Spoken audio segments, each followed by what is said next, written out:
money was a big deal in Persia in the 3rd century AD. And he looked like Jesus, say I, with an Irish accent, all of a sudden, you know. Was he? This episode's not about that. This episode's about something he said. And he said, once upon a time, that there are 4 great kingdoms on earth. Rome. Wow. You know, Rome always comes in at number 1. China, Axum, and Persia. Well, of course he was going to say Persia, wasn't he? Like in the 21st century, I say there are 4 great places too. Number 1, Australia. Number 2, Australia. And so on, you know. Yeah, you've got to be careful when you're reading history. You know, just to check, you know, just to keep in mind the biases. But, you know, look, Persia was a big deal. There's no doubt about it at the time. And, you know, I would say they were one of the big 4 at the time. You know, but still, quite likely he was always going to say Persia. And it's just, you know, a matter of keeping that in mind. I don't disagree with him at all. But, you know, if you don't allow that to cross your mind, you're in a lot of trouble, because you're going to believe everything you read. If you're going to believe what you want to believe. You know, look, if I was a Persian, if I was an Iranian, I'd read that and say, oh wow, bingo. Yeah. Actually, he had Persia at number 2, I think. So I'd say, yep. That's a good fact. I just read. See, but you shouldn't, you know. I mean, what about India is the thing I was thinking about. Yeah. He didn't mention India. And why didn't he say the top 5? You know, just so he could get India in there. Did he hate India's guts? You know?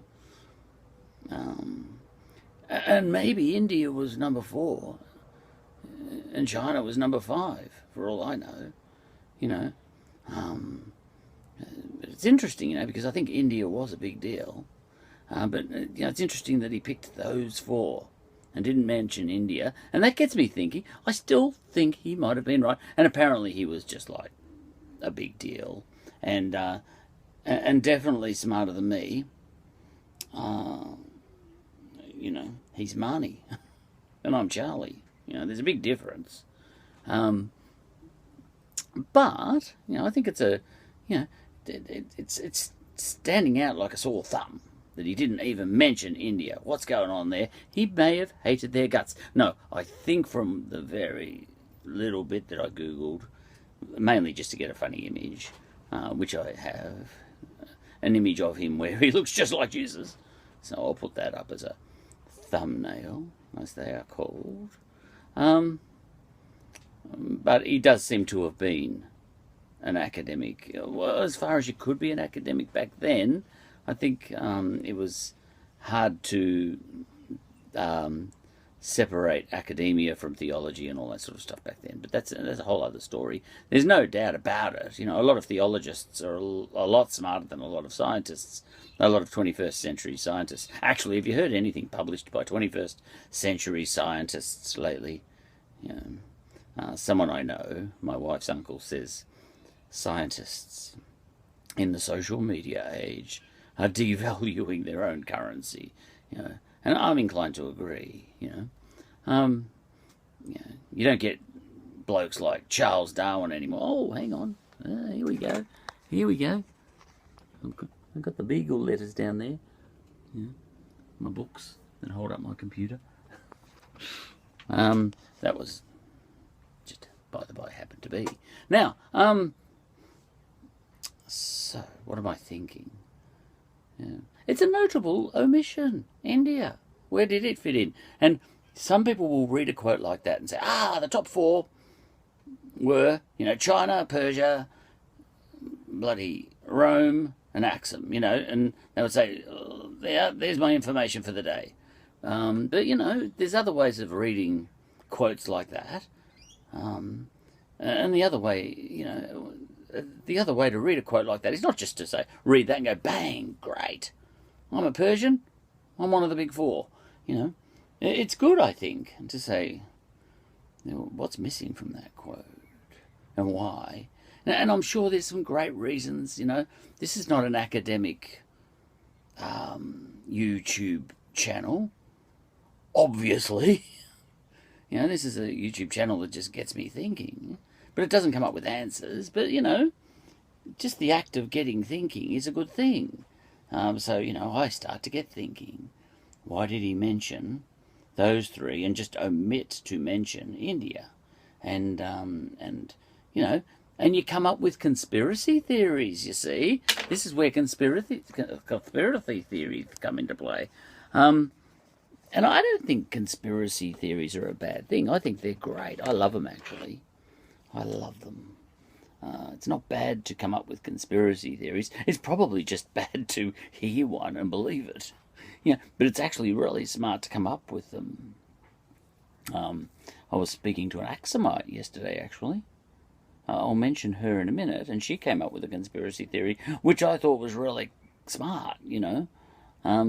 Yeah, but she's one of the smart ones, you see, that Axumite girl. By that I mean an Ethiopian girl, you know. She's only young. Her name was Elsa. Elsa? Yeah. Someone's been watching Frozen. See, that's just a theory, what I just said there. It's not necessarily fact, you know, but I could say that, and you could say, yep, definitely. She's definitely been watching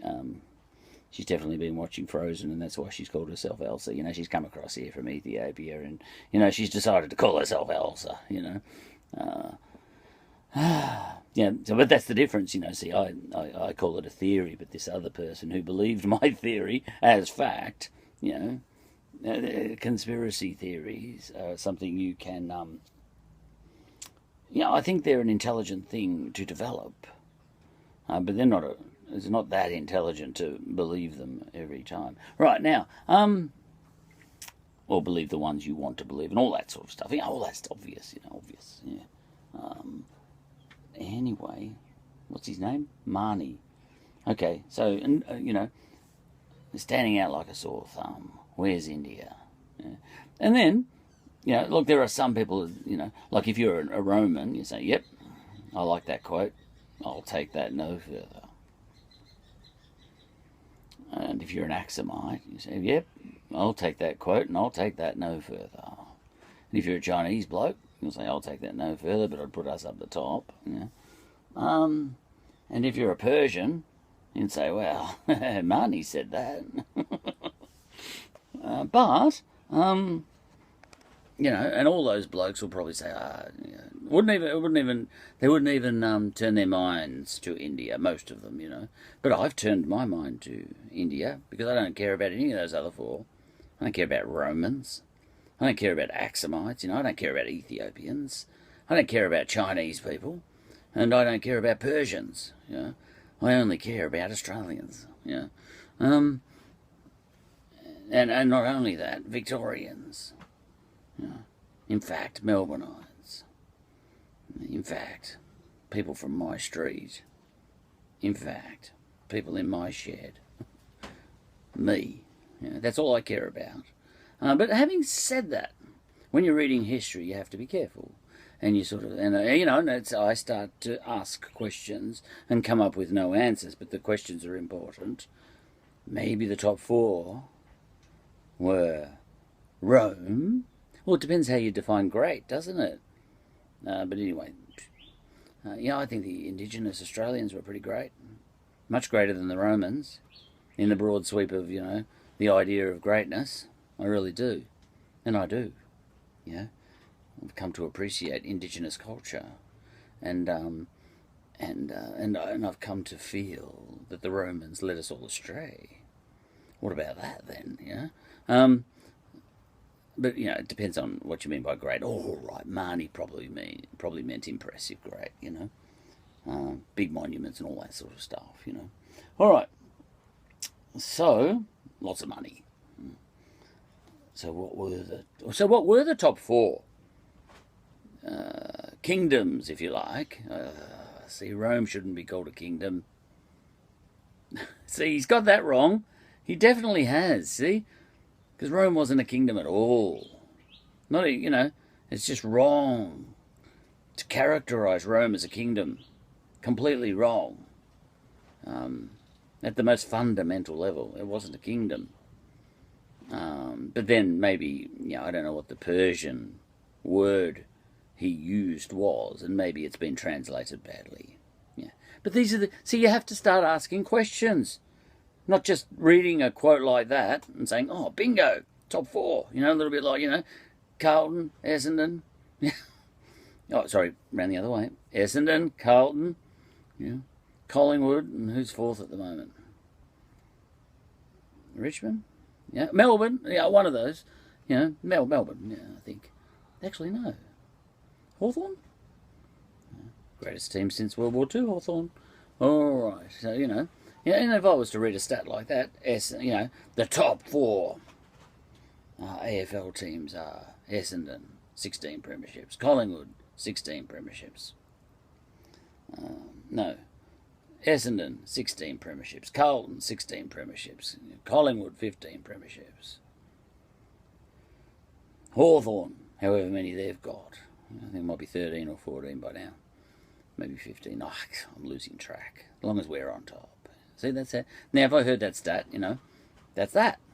You know, so, you know, when you read a quote like that from Marnie, Jesus Marnie, do you just buy it? You know, and if so, you're like that other person back then who, you know, when I said, maybe that Axumite I was talking to yesterday, maybe her name was Elsa because, yeah, someone loves Frozen, and the other person says definitely. You know, so when Marnie says that thing, you know, maybe he didn't even believe it. Maybe, look, he could have even been flattering his trading partners for all I know. Look, I think he was an academic. And, you know, he was a kind of Jesus Socrates, you know. So, no, I don't think he would have been doing that. But you've got to allow for it. Maybe he hated Indians, you know, who were next door to him on the other side. And what was the context of that quote? You know, was it in a scholarly document? I have no idea about the answer to this, and it doesn't matter whether it comes to pass that I'm wrong. You know, it doesn't matter. You know, if, for example, you look it up now and prove that, you know, prove the case one way or another. The point is, this episode is not finding out. It's not about finding out what's true or not. It's just saying what's the value. You know, is there any value in asking questions? And you know, maybe the context of him making that quotation was that he was he felt the need and wanted to flatter his trading partners, who might have been Rome, China, and Axum. And he might have been right in the middle of a war with India. I don't know whether he was or not, but the point is you've got to allow for the possibility that Elsa's parents named her Elsa. It's possible. Why did you say it was certain that she was into Frozen? Why did you say that, you know? Oh, yeah, that's right. What was she talking about, Elsa? She was talking about something. Hang on, I'll remember. She said, oh, she was looking up coronavirus stats. That was interesting, you know, because I made mention of the Death Olympics, you know, the Death Olympics, you know, as I characterised them. That's where you look up the stats to see who's winning the Death Olympics. Well, America, you know.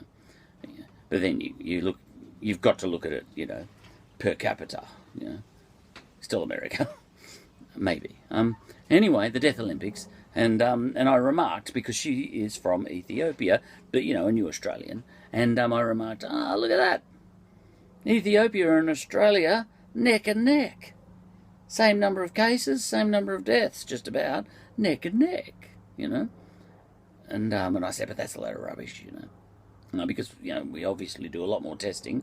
And number one, Ethiopia hasn't got a chance of doing a lot of testing. Got the unrest and all that sort of stuff, and haven't got as many testing kits as us maybe, and all that sort of stuff. So those stats aren't worth looking at. And she said, "Oh no, I find them very interesting." I said, "What's interesting about those stats?" And she's actually a smart cookie, this one, Elsa. And she said, "Well, they actually still tell a story." I said, "What story does it tell?" I can't trust that. Australia's got whatever. I forget how many. Australia's got 10,000 cases. Ethiopia's got 10,000 cases. But, there's nothing to be... I can't trust those figures. And she said, "The extent to which you can't trust those figures tells a story." And I went, "What?" And then she explained that. And she said, for example, she said, Ethiopia and Australia neck and neck in the stats, right? And I said, "Yeah." And she said, "Well, you know that Ethiopia's got heaps more cases than that." And I said, "Yeah, that's why stats are bullshit, And she said, "Yes, but that becomes a measure in and of itself." She said, the